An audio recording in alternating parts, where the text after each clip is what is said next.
let's talk about milkshakes. Yes, seriously. For years, McDonald's was trying to figure out how to sell more of them.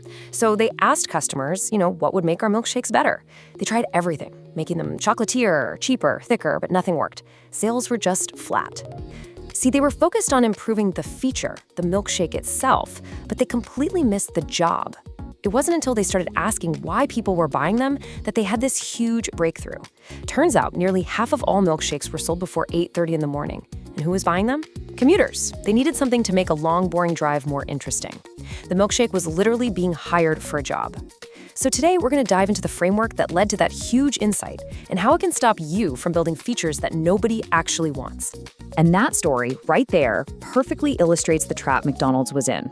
This quote from Albert Ehrenfried it nails it.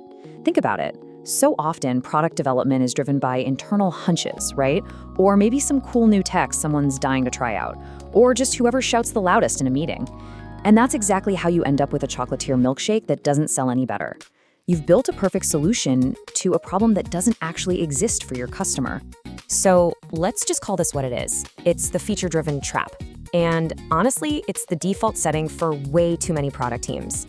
You know the drill. You've got a backlog that's just overflowing with interesting ideas, a bunch of user requests, features your competitors have, and the logical thing to do, it seems, is to just start building them.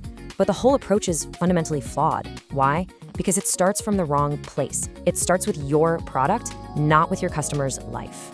Now, this right here really gets to the core of the problem. It's this subtle but massive shift in perspective. The question changes from being market-driven, focused on a customer's real problem or job, to being capability-driven, focused on what your engineers are able to create. This is the slippery slope that leads to feature bloat, really confused products, and ultimately products that fail because they aren't solving a real pressing need. They just end up being this collection of really well-built answers to all the wrong questions. This is the million-dollar question, isn't it? How do we actually escape this trap? I mean, if just tweaking the features of the milkshake isn't the answer, what is? Well, it takes a complete mental shift, a totally new lens for looking at why people choose any product in the first place. And that new lens is this amazing framework called jobs to be done, or you'll hear it called JTBD. Look, this isn't just another buzzword. It's a foundational concept that completely recenters your entire product strategy around the user's struggle and their quest to make progress in their life. I just love the language here. Users hire a product to do a job. It's so powerful. And it's not just about functional things, like hiring a drill to make a hole. Jobs can also be emotional or social. You might hire a brand new suit for the social job of looking competent and confident in a big meeting. The commuter hires that milkshake for the emotional job of making my boring drive less miserable. This reframing is incredible.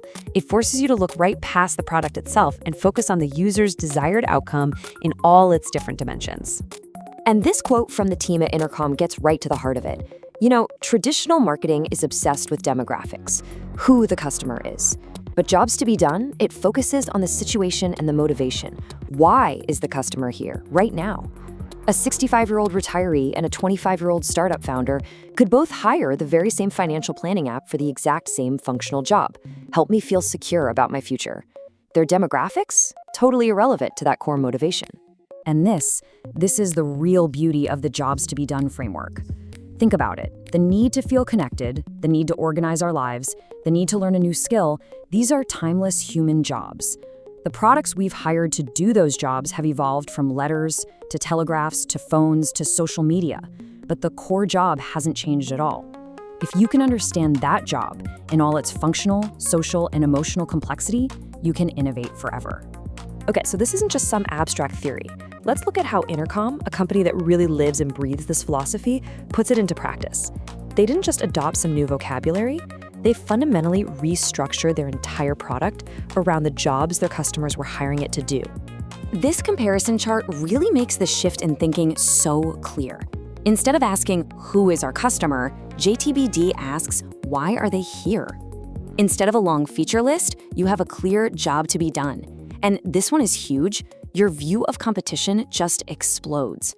For that commuter, the real competitor to the McDonald's milkshake wasn't a Burger King milkshake. It was a banana or a bagel or even listening to a podcast. It was literally anything they could hire to do the job of making the commute less boring. And the result of all this thinking? You get a razor-sharp focus.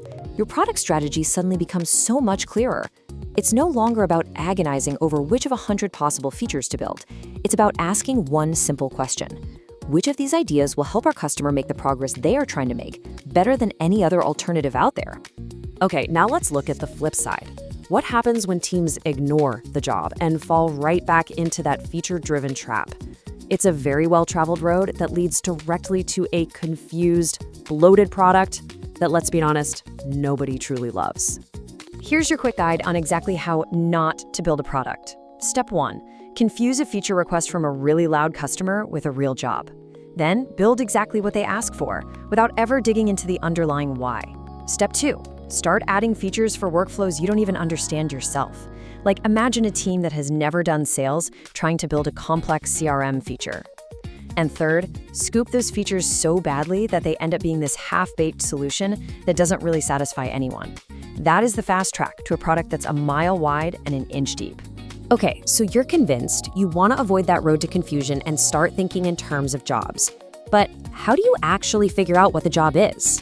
The good news is, this isn't about guesswork, it's about investigation. And there's a really practical toolkit you can use. This isn't magic, it's just methodical research. You conduct interviews, but you're not asking, so what features do you want? No. You're like a detective, uncovering the story of their struggle. You ask questions like, tell me about the last time you tried to, achieve this outcome. What was going on? What else did you try before you found our product? You map their whole journey to find the real pain points and motivations. You're digging for the real story behind their actions to find the job. So after all this investigation, after listening to all the stories and mapping out the journeys, everything really boils down to one simple, incredibly powerful question. This is the question that should kick off every single product meeting, every roadmap session, and every design review you have. This, right here, this is the whole game. Not what features should we build, not what is our competition doing, but what progress is our user trying to make in their life, and how can we be the absolute best solution they can hire to get it done? Answering this question honestly and with real evidence will fundamentally change how you build products forever. So here's the bottom line. When you stop selling features and you start solving for your customers' real jobs, the functional, the social, the emotional, you align your entire company with what they actually need. You get clarity, you get focus, and you get a durable advantage that just can't be copied. Build for the job, and you'll create products that people don't just use, but that they hire again and again and again. Thanks for watching. Subscribe and like.